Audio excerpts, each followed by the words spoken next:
মাছের ডিমের বড়াটা অনেক দিন ভাজা হয়নি, তাই আজকে চটপট একটু মাছের ডিমের বড়া করে নেব।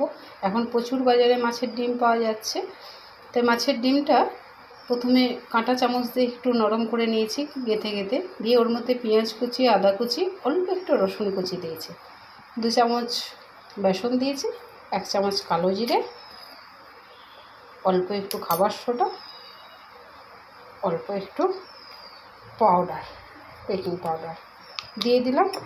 আচ্ছা কষে এটাকে একটু ভালো করে ফেটিয়ে নেব। একটু যখন ফেটানো হয়ে যাবে কড়াইয়ে তেল দিয়ে, আচ্ছা কাঁচা লঙ্কা কুচিটা দিতে ভুলে গেছি, কাঁচা লঙ্কা কুচিটা দিয়ে দিই। ভেজে নিয়েছি, এই যে কামড় দিয়েছি, অপূর্ব সুন্দর খেতে হয়েছে, হেভি খেতে হয়েছে। গরম তেলের মধ্যে সব ছেড়ে দিলাম, একটু কমিয়ে রেখে দিয়েছি, খাবার সময় পরিবেশন করব, গরম থাকবে। উল্টে পাল্টে ভেজে নিলাম, ভেতরে একদম লঙ্কা পেঁয়াজ ভরপুর, সুন্দর হয়েছে, একদম নরম খাস্তা। Thank you for watching.